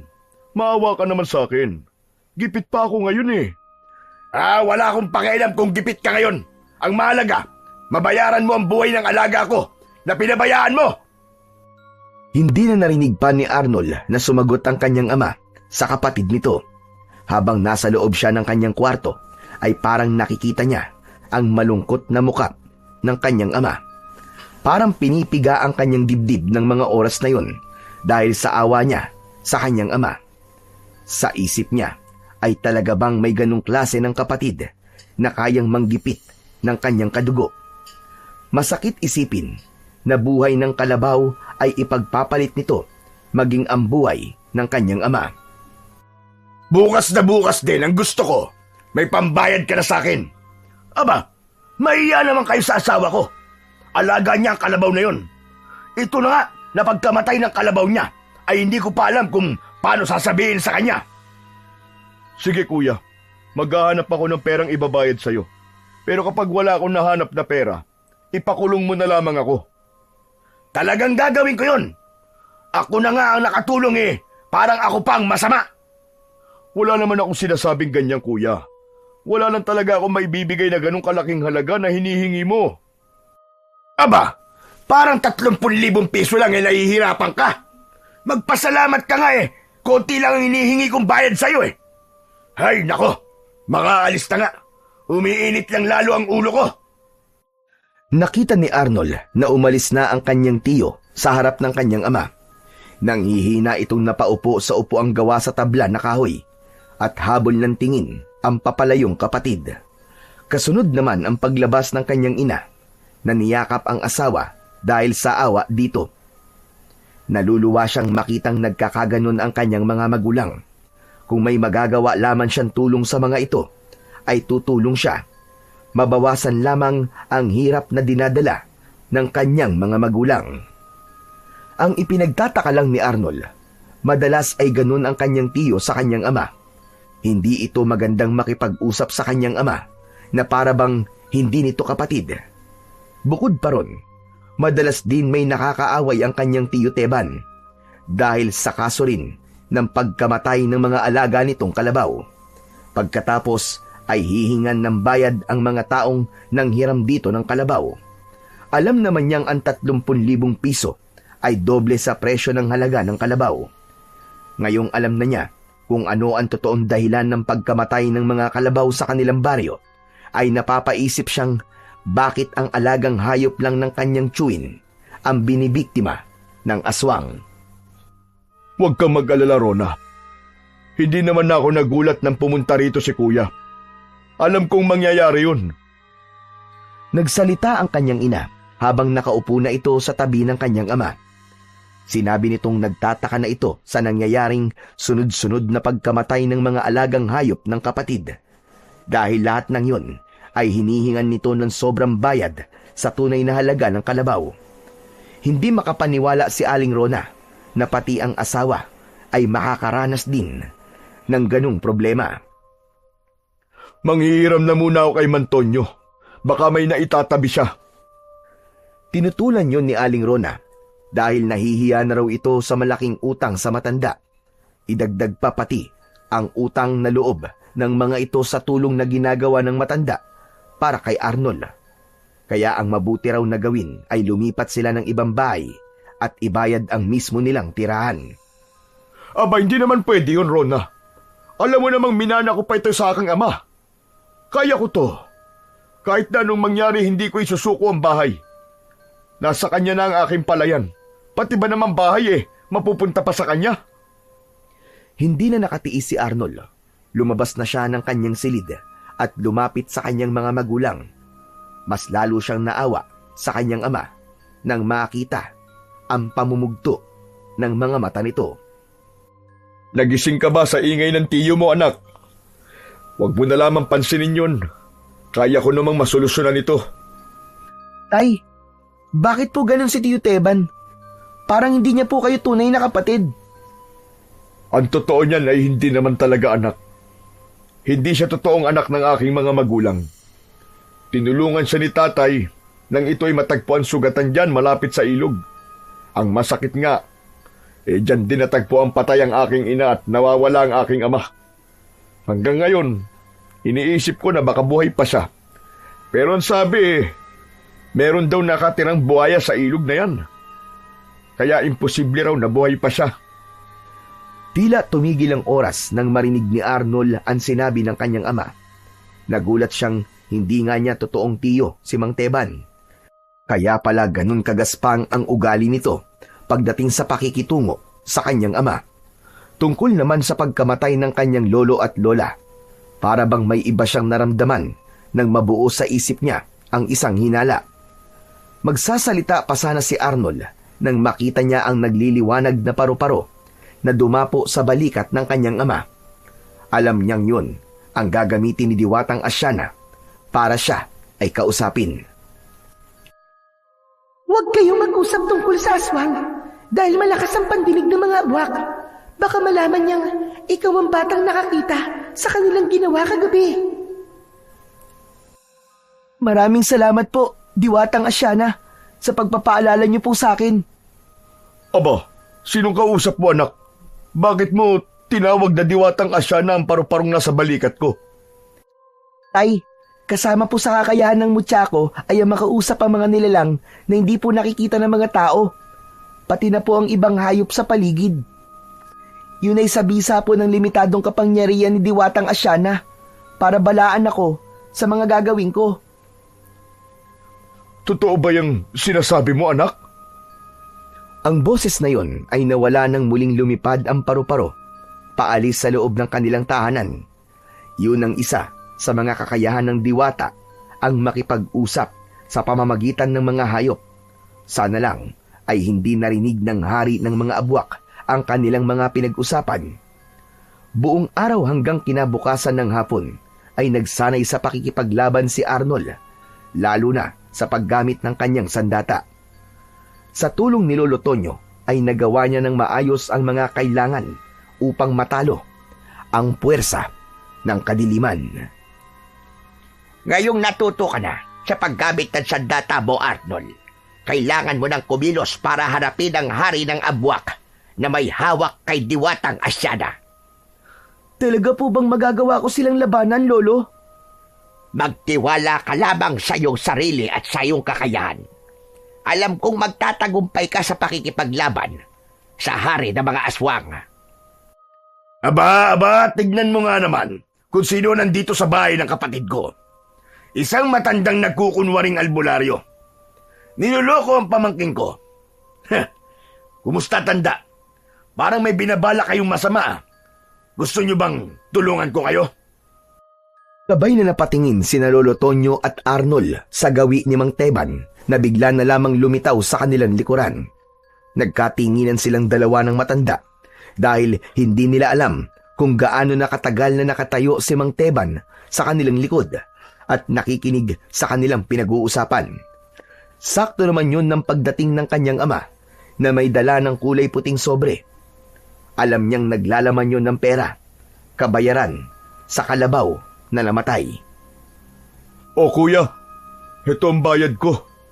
Pasensya na't medyo natagalan. Aba, saan ka naman nakahanap ng pera? Mabuti naman at nandito ka na rin. Natutuwa akong makita ang kaibigan ng ating ama. Saan mo ba nakuha ang perang to? Mukhang may nagbigay sa'yo na uto-uto ah. Nanggaling lang naman ang pera na yan sa sinasabi mong nagkukunwaring albularyo. Teban, ako ang nagpahiram sa kanya ng pera. Inutil ka kasing kapatid ni hindi mo naisip na kung hindi dahil sa mga magulang ni Estong ay maaaring patay ka na ngayon. Hindi yun mangyayari, tanda. Saka bakit ka ba nakikialam sa buhay ko? Hindi porket kaibigan ka ni tatay ay igagalang na kita. Ni wala kang nga nagawa nang mawala siya. Natakot ka at matagal kang hindi nagpakita. Siguro nga, ikaw ang totoong pumatay sa kanya. Saka huwag ka magmalaki ah. Dahil alam naman natin ikaw ang dahilan kung bakit namatay ang iyong anak na si Daniel. Walang nagawa ang sinasabi mong mutya. Teka. Mukhang hindi na yata maganda lumalabas sa salita sa bibig mo, kuya. Natanggap mo na ang pera, kaya makakaalis ka na. Hoy, Estong! Hindi porket nakabayad ka na sa akin, ay itatrato mo na akong ganyan. Palibasa may pakinabang sa'yo matandang yan eh. Kaya mo siya pinagtatanggol. Tumigil ka, Teban. Nasa harap ka ng pamangkin mo. Mahiya ka naman. Sus! Mabuti na yung alam niyang masama ang ugali ko. Narinig ko, napupuntahan niyo ang hari ng mga abwak. Baka sa akin pa lang mamatay na yung pamangkin ko. Subukan ko nga kung kaya nang humarap sa hari ng aswang. Huwag mong hahawakan ng anak ko. Kung hindi, magkakamatayan tayong dalawa. Hindi ko naman siya hahawakan eh. Ang abwak ang bahalang pumatay sa kanya. Kung ganon, alam mo tungkol sa mga aswang na abwak, kuya? Abay, oo naman. Hindi naman mahina ang isip ko na agaya nyo. Kaya lang, madiskarte ako. Kaya heto, buhay pa rin ako. Nagkakapera pa nga ako dahil sa kanya. Gusto ko lang masubukan ang ipinagmamalaking sandata ng aking pamangkin. Saka parang ang ganda ng suot niyang kwintas ah. Pwede bang mahiram yan? Hindi magandang biro ang sinasabi mo, Teban. Sa tono ng pananalita mo, iisipin kong ikaw ang hari ng mga aswang. Hari ng aswang? Mukhang tumatanda ka na nga, Tonyo. Kung sa bagay, alam ko na walang laban ng batang yan sa hari ng abwak. Sige na, itatabi ko na tong pera. Meron kasi akong pagdiriwang na gagawin mamayang gabi. Ang totoo nito, nauna nang pumunta sa handaan si Nalita at Trona. Ngayon lang, pinapunta ko sila. Ano? Anong ibig mo sabihin pumunta na sila? Anong klaseng pagdiriwang sinasabi mo? Basta, pumunta na lang kayo. Sorpresa nga eh. Pumunta ka na rin, Lolo Tonyo. Para naman masaya. Kasabay ng malakas nitong pagtawa, ang malakas din na pagbundol ng kaba sa dibdib ni Arnold. Nagtataka ang dalawa na panay ang tingin sa mukha ni Arnold.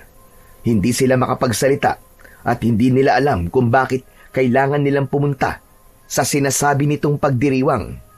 Pero kailangan ni Arnold na pumunta sa ilog, kaya nagpasya siyang andalawa na lamang ang pumunta sa bahay ng kanyang tiyo para sunduin ang kanyang ina at kapatid. Masama ang pakiramdam ko sa tono ng pananalita ni Teban. Parang may mali sa kanya, Arnold. Wala ka bang napapansin sa kanya?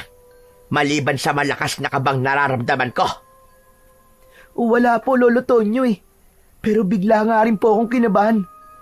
Kinuha niya po si Nanay at Lita nang hindi man lang nagpapaalam sa atin. Diyos ko, parang nangyari na to. Paano pong nangyari na to, Tay? Ano pong ibig niyo sabihin? Ganito rin ang sinabi ni Kuya Teban bago nawala ang aking mga magulang at natagpuan ang aking ina sa ilog. Hindi kaya ang tinutukoy niyan lugar ay ang mismong ilog? Kung ganun, Tay, si Tiyo Teban po ang aswang. Siya kaya ang hari ng mga abwak. Hindi pa tayo sigurado sa mga napapansin natin. Kailangan nating maghanda. Kung totoong hawak niya ang mag-ina mo, Estong, nasa panganib sila at sila rin ang gagamitin ni Teban para makuha ang mutyang suot ni Arnold. Sinasabi ko na nga ba at may mali sa kanya kanina? Lolo, maaari pong narinig niya ang lahat ng ating mga pinag-usapan kaya kumilos na po siya para po tayo unahan. Balak niya tayong patayin. Kailangan natin sumunod sa kanya. Ililigtas po natin si Nanay at Lita. Wala nang inaksayang oras si Mang Estong at Lolo Tonyo. Mabilis itong naghanda ng mga dadalihing gamit, pati na ang bote nito, at sumama ang mga ito kay Arnold. Ngunit paglabas pa lang nila ng kanilang bakuran, ay halos malula silang tatlo sa maraming mga abwak na nakaabang sa kanilang paglabas. Si Mang Teban na nakatayo sa unahan ng mga ito ay nakangising ipinakita pa ang malademonyo nitong itsura. Isang nakakatakot na nilalang na may hawak na tridenteng nag-aapoy ang talim. Nakangisi itong nakatingin sa suot na kwintas ni Arnold, habang ang dalawang ulo nito ay walang tigil sa paggalaw. Ang buong akala ba ninyo ay hindi ko naririnig ang inyong mga pinag-uusapan? Alam kong alam na rin ninyo na ako ang aswang na pumatay sa mga alagang kalabaw at sa mga magulang kong hilaw. Hindi nila ako totoong minahal. Niloko lang nila ako. At alam mo yan, tanda, nang ipagamot nila ako sa'yo. Oo, tama ka. Ipinagamot ka nila sa akin dahil mahal ka nila. Hindi ko alam na ang totoong gagamutin ko pala ay isang halimaw. Talagang wala kang alam. Pinatay ko sila nang malaman nila ang totoo kong pagkatao. Halos magmakaawa sila na wag ko silang papatayin dahil gusto nilang makasama pa si Estong. Pero hindi nila ako binanggit. Nang mga sandaling yun, nalaman ko na hindi pala nila ako itinuturing na anak. Kaya nararapat lamang na patayin ko sila. Ayop ka! Magbabayad ka sa ginawa mo sa mga magulang ko! Huli na! Dahil mamamatay na kayong lahat, dudurugin ko kayo mismo sa mga kamay ko. Pag-aagawa ng mga laman loob nyo ng alagad ko at ang mag-ina mo, Estong, gagawin ko silang hapunan. Hindi! Hindi ko hahayaang may buhay pang mawala ng dahil sa kasamaan mong halimaw ka! Ako ngayon na magsisilbi mong kamatayan na mag-aatid sa'yo sa impyerno! Matitikman mo rin ang parusang nararapat para sa'yo! Katapusan mo na! Ha! Nagulat ang lahat sa biglang paglitaw ng malakas na liwanag sa buong katawan ni Arnold, pati na ang paglabas ng mahabang espada ni Arnold sa kanyang palad. Meron itong tigkabilaang talim. Tumalon siya ng mataas at malakidlat na umatake sa mga alagad ni Mang Teban. Tinamaan niya ang leeg ng isang abwak at nagulat si Mang Teban sa nakitang epekto ng sandata sa katawan ng abwak. Dahil mula sa sugat ng abwak ay lumabas ang libu-libong mga linta at ito mismo ang kumain sa katawan ng abwak. Hindi na nakagalaw ang aswang nang pagtulungan itong kainin ng mga gutom na linta. Parang mga pirana ang mga ngipin ng linta na umubos sa karne ng aswang. 1 segundo lang ang itinagal nun. Walang kahirap-hirap na naubos ang buto ng aswang. Umatras ang ibang mga abwak nang makita ang ginawa ng kapangyarihan ni Arnold. Pero hindi natinag ang hari ng aswang. Gamit ang umaapoy nitong tridente, ay sinunog nito ang mga linta na walang tigil sa paggalaw sa lupa. Subalit tila bumalik lang ang mga linta sa liwanag ng kanyang sandata. Maging ang kanyang ama at si Lolo Tonyo ay hindi makapaniwala sa kanilang nasaksihan. Ano pang hinihintay nyo? Patayin sila! Mga inutil! Bakit hindi ikaw lumapit dito? Bakit ka nag-uutos? Harapin mo akong halimaw ka! Mabilis na lumubog sa lupa ang hari ng abwak para makatakas sa lugar na yun. Sinugod ng 8 nitong mga alagad si Arnold para pigilan siyang lumapit sa tumatakas na hari ng mga abwak. Tay, sige na po! Iwan niyo na po ako dito! Habulin niyo po si Manteban! Iligtas niyo po si Nanay at Lita! Susunod po ako! Mag-iingat po kayo, Tay! Mabilis ang naging pagtakbo ni Arnold para salubungin ang mga aswang na abwak para umatake sa kanya. Habang ang dalawa naman ay dumaan sa likod ng kanilang bahay para tumakas. Siya naman ay panay pa rin ang wasiwas ng kanyang espada sa mga kalaban at bawat tamaan ng kanyang talim ay bumabagsak ang mga ito sa lupa. Nagkikikisay ang katawan dahil sa sakit ng epekto ng kagat ng lintang lumalabas sa sugat ng mga ito. Isang nagliliwanag na linta ang nagsalita at narinig niya roon ang boses ni Diwatang Asyana. Nasa ilog ang hari ng aswang. Nakagapos ang iyong ina at kapatid. Balak niyang kunin ang mutya para makuha ang kapangyarihan ko. Bilisan mo, Arnold. Tapusin mo na sila. Malalaging sa panganib ang buong pamilya mo. Kasabay ng pagkawala ng boses ng linta, ay mabilis namang kumilos si Arnold para labanan ang 5 na abwak na natitira. Sinasalag ng mga ito ang kanyang sandata gamit ang mahahaba nitong mga kuko.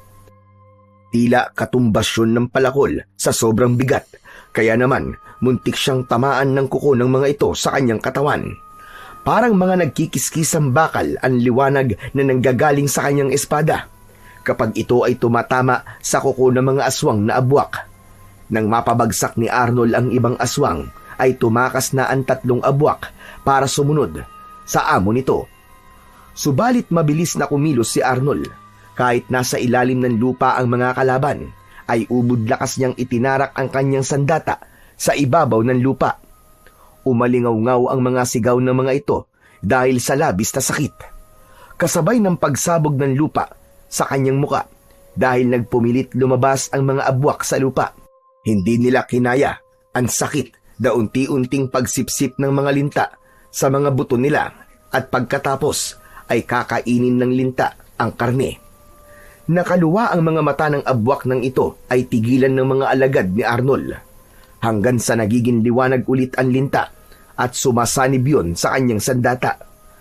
Mas lalo nadadagdagan ng kanyang lakas sa bawat abwak na nakakain ng linta. Ngayon alam niyo na kung gaano kasakit ang kainin ng linta ang katawan. Kulang pa yan sa mga buhay na kinuha niyo sa mga pamilyang naulila nang dahil sa inyo. Mga demonyo kayo! Isang malakas na sigaw ang maririnig mula kay Arnold dahil sa matinding galit kasunod ng pagtarak niya ng sandata sa mga kalansay ng nakahigang mga aswang.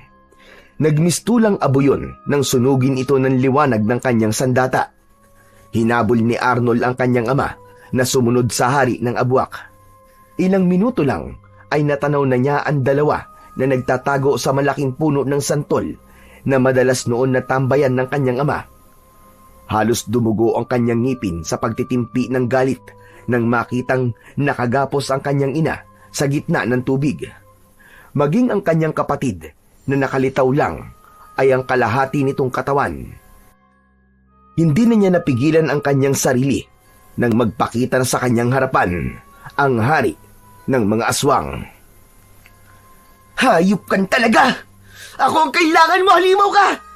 Hindi mo kailangang idamay ang ina at kapatid ko! Tayong 2 maglaban! Bakit ka naduduwag ka? Nagtatago ka sa saya ng nanay ko! Nagmamalaki ka na ngayon! Dahil tangan mo ang mutya ng lintang palay. Ibigay mo sa akin yan at saka ka magmalaki at magtapang sa harap ko. Isa lang sa kanila ang ililigtas mo. Sa sandaling pinili mo ang kapatid mo, malulunod ang nanay mo dahil may pampalubog ang kanilang mga paa na malaking bato. Huwag mo akong takuting demonyo ka dahil di ako natatakot sa pagbabanta mo. Sisiguraduhin ko na ikaw ang lulubog sa tubig na yan. Anak, huwag ka mag-alala. Ako magliligtas sa nanay mo. Labanan mo ang walang utang na loob na halimaw na yan. Ibigay mo sa kanyang parusang nararapat sa katulad niya. Wala siyang puso. Pati mga magulang ko na nag-alaga sa kanya ay pinatay niya. Gawin mo ang lahat, Arnold, para umahon siya sa tubig, para maibuhos ko sa ilog ang isang boting langis na ito. Bilisan mo! Nagplano ka sa harap ko. Ang hininga ng mga isip nyo. Ako ang unang aatake sa inyo! Itinutok nito ang tridente sa nagtatagong sinamang Estong at Lolo Tonyo. Nasunog ang puno ng santol, ngunit nakatalo ng dalawa sa ilog dahil nasunog din ang mga damit ng mga ito. Sunod na inatake nito ay si Arnold.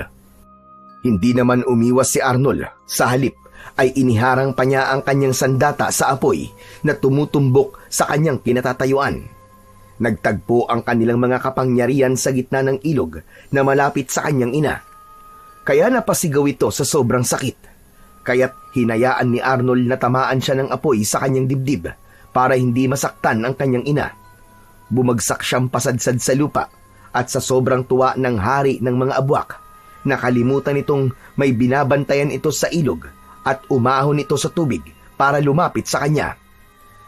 Habang nakahiga at umaapoy ang kanyang damit, ay tiniis niya yun, lalo na nang makita niyang pumupuslit sina Lolo Tonyo at Mang Estong papalapit sa nakagapos na ina at kapatid. Nilibang niya ito at nagkunwari siyang nasasaktan, pero ang totoo, may kakayahan siyang mapaghilom ang kanyang mga sugat. Ah! Ang sakit, aray! Ang sakit ng sugat ko!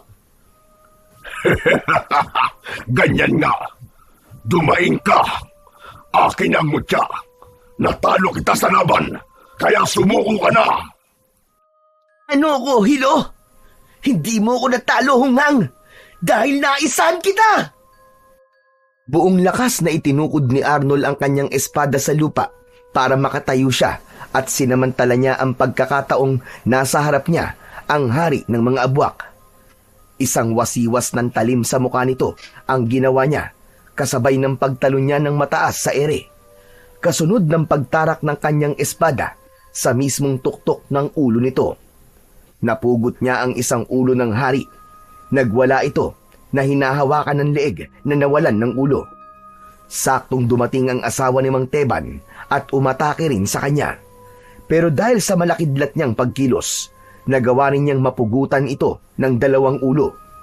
Lumitaw ang libu-libong linta sa sugat ng mga ito at mabilis na pinagtulungan ang katawan ng mag-asawa hanggang sa tuluyan na itong maging kalansay.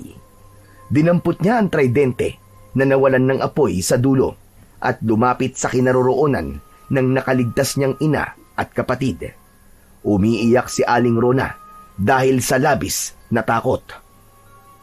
Nagawa mo magtagumpay sa iyong misyon, Arnold. Salamat. Salamat sa Panginoon dahil nabigyan mo rin ng katarungan ang pagkamatay ng kaibigan ko. Maraming salamat din po sa inyo, Lolo, dahil tinulungan niyo po ako. At syempre, una sa lahat, nagpapasalamat po ako sa Panginoon at kay Diwatang Asyana. Dapat lang talaga kitang tulungan, Arnold. Kailangan mong malaman na apo ko si Rona.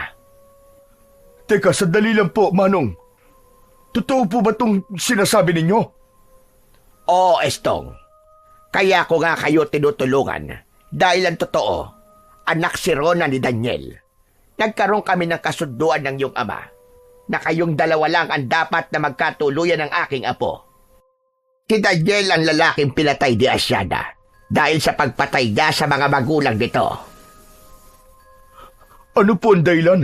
At hindi niyo po sinabi sa amin ang buong katotohanan tungkol sa pagkatao niyo at ang tungkol kay Rona. Si Rona ang nakiusap sa akin na ilihim sa inyo ang tungkol sa akin dahil sa pagkamatay ng kanyang ama. Ayaw niyang madamay kayo sa parusa ni Diwatang Asyana. Kaya ganun na lamang ang iyak niya nang malaman niya ang misyon mo, Arnold. Nang mamatay ang anak ko dahil sa parusa ni Diwatang Asyana, natakot ako na baka pati si Rona ay madamay dahil sa kanyang ama. Kaya itinago ko siya sa kaalaman ni Asyana. Hindi ba't ang parusa ni Diwatang Asyana ay kamatayan sa lahat ng pamilya ng taong nagkaroon ng kasalanan sa kanya? Kaya yon ang dahilan kung bakit mas pinili naming itago ang buong katotohanan sa kaibigan kong Diwata. Kaya po pala, madalas kayong tumulong sa amin, Lolo Tonyo. Isang ngiti ang tinugon ni Lolo Tonyo kay Arnold. Maya-maya pa ay lumapit sa kanya si Aling Rona. Masaya itong yumakap sa kanya at humingi ng tawad sa pagtatago nito ng lihim tungkol sa matandang albularyo. Agad namang pinatawad ito ng kanyang ama at maging siya ay masaya nang nalaman niyang may lolo pala siya. Naramdaman ni Arnold ang pag-angat ng tridente mula sa kanyang palad papunta sa gitna ng ilog. Lumitaw ang nakalutang na nagliliwanag na magandang babae. Tuluyan nang nakalaya si Diwatang Asyana sa kapangyarihan ng hari ng mga abwak. Binabati kita sa tagumpay na nakamit mo, Arnold.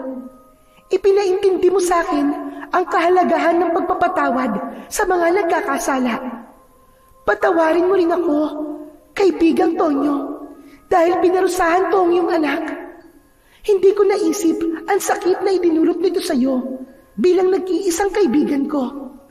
Lalo na sa iyo, Rona. Hindi ko sinasadyang saktan ang damdamin mo. Patawarin niyo akong lahat. Naranasan ko ang maparusahan nang makulong ako sa ilog na to. Napahagulgol ng malakas si Aling Rona. Damang-dama ni Arnold ng mga oras na yun ang sakit sa boses ng kanyang ina. Ngunit mas pinili nitong magpatawad dahil ang napatay ng kanyang ama ay pamilya ni Diwatang Asyana. Kasalanan ang pumatay ng mga nilalang sa paligid, lalong-lalo na ang mga nananahimik na hayop sa bukid. At aminado rin si Lolo Tonyo na totoong nagkasala ang anak sa mga magulang ni Diwatang Asyana. Nagkalamat man ang pagkakaibigan nilang dalawa, ang mahalaga ay natagpuan nila ang pagpapatawad sa pagkakamali ng bawat isa. Isang pagkakaibigan sinubok ng panahon at pagkakataon. Bilang pabuya sa pagkakaligtas mo sa akin, Arnold, ikaw na ang bagong nagmamay-ari ng mutya ng lintang palay. Maging aral sana sa iyo ang mga nangyari sa amin at sa mga hayop na nasaktan mo. Kami ang gawin mong halimbawa para hindi ka ulit magkamali. Salamat sa tulong mo. Malaya na ako at malaya na rin ang buong baryo sa mga kampon ng kadiliman. Tuluyan nang nawala sa kanilang paningin ang liwanag ni Diwatang Asyana. Ang dating maruming ilog ay naging isang malinaw at magandang batis. Nakuha ni Mang Estong ang bungo at kalansay ng ama saka inilibing ng maayos sa lupa. Habang si Arnold naman ay nagpaalam na rin sa Diwatang si Asyana sa pamamagitan ng pagwasiwas niya ng kanyang sandata sa hangin. Pinagmasdan niya ang tigkabilaan nitong talim. Kumislap yun, saka naglaho sa kanyang palad. Masaya silang umuwi sa kanilang bahay. Sa kasalukuyan ay nag-aaral pa rin si Arnold sa elementarya at ipinagmamalaki niyang magsasaka silang dalawa ng kanyang ama. Ang pagpatay sa mga hayop ay isang kasalanan sa Diyos. Dapat silang bigyan ng karapatang mabuhay sa mundo nang walang pag-aalala o banta ng panganib. Napatunayan din ni Arnold na ang pagiging masinop sa pagkaing natatapon ay magagamit sa oras ng kagipitan. Matuturing magpahalaga sa biyaya ng Diyos dahil sa oras na walang-wala ka na, ang konting naiipong palay ay mahalaga kapag kumakalam na ang sikmura. Ngunit ang isa pa sa pinakamahalaga sa lahat ay marunong humingi ng tawad sa nilalang na nagawa ng pagkakamali, mapatao man o hayop. Dahil ang bawat isa na may buhay sa mundo na nilikha ng ating Panginoon ay merong pantay-pantay na kapakinabangan sa ating ginagalawan. So yon, maraming salamat po sa inyo mga idol. Sana po ay nagustuhan niyo po ang ating kwento para sa araw na ito. Ngayon naman po ay dumako na po tayo sa inyong pinaka-nire-request at pinaka-hinihintay na shoutout portion. Pasensya na po pala sa mga hindi ko po masya-shoutout ngayon. Pero pipilitin ko po sa mga susunod po na ating kwento ay maibibigay ko na po ang inyong request na shoutout. Ano pa pong hinihintay natin? Eto na po. Shoutout po at maraming salamat sa inyong walang sawang pakikinig. Anthony Espiritu, shoutout daw po kay Danila Balatukan, kay Marjorie, Charina, Jenna, Marge at si Kuya Mac, at lalong-lalo na daw po sa dalawa niyang kapatid na sina Sunny Espiritu at Nico Espiritu from Parañaque. Shoutout daw po Juliet Peñaranda. Shoutout po Jess Casdela from Oman. Shoutout po Donas Vlog 4709. Maraming salamat po sa inyo dyan. At shoutout po kay Rolando Oreada from Lawag. Shoutout po Joy Marie Teves from Hong Kong. Hello po sa lahat po ng mga OFW natin dyan at mga bagong bayani ng ating bayan dyan sa Hong Kong. Shoutout po Chris Alcantara. Shoutout po Bebing Yasima. Shoutout po Jayden V. Cañete. Shoutout po MGS14. Shoutout po kay Alma Naong from Angono, Rizal. Shoutout po Gemma Aquino. At syempre po, shoutout po kay Milenio Batubalani. Shoutout po sa tahian ni Madam Ala at sa lahat po ng mananahi. Maraming salamat po sa inyo sa walang sawang pakikinig. Shoutout po Glenda Renya ng Bawan. Shoutout po Mardy Suzuki 202. Shoutout po Ara Pasturan. At shoutout po Marcel Burwanga from Mindoro. At syempre sa huli po, shoutout Marichu Morales. Muli po, maraming salamat po sa inyong walang sawang suporta at pakikinig ng mga kwentong aswang at katatakutan sa aking munting channel na The Voice Addict at Apong Isaac. Hanggang sa susunod pa pong kwento na magpapatindig po ng inyong mga balahibo mula sa mundo ng kababalaghan.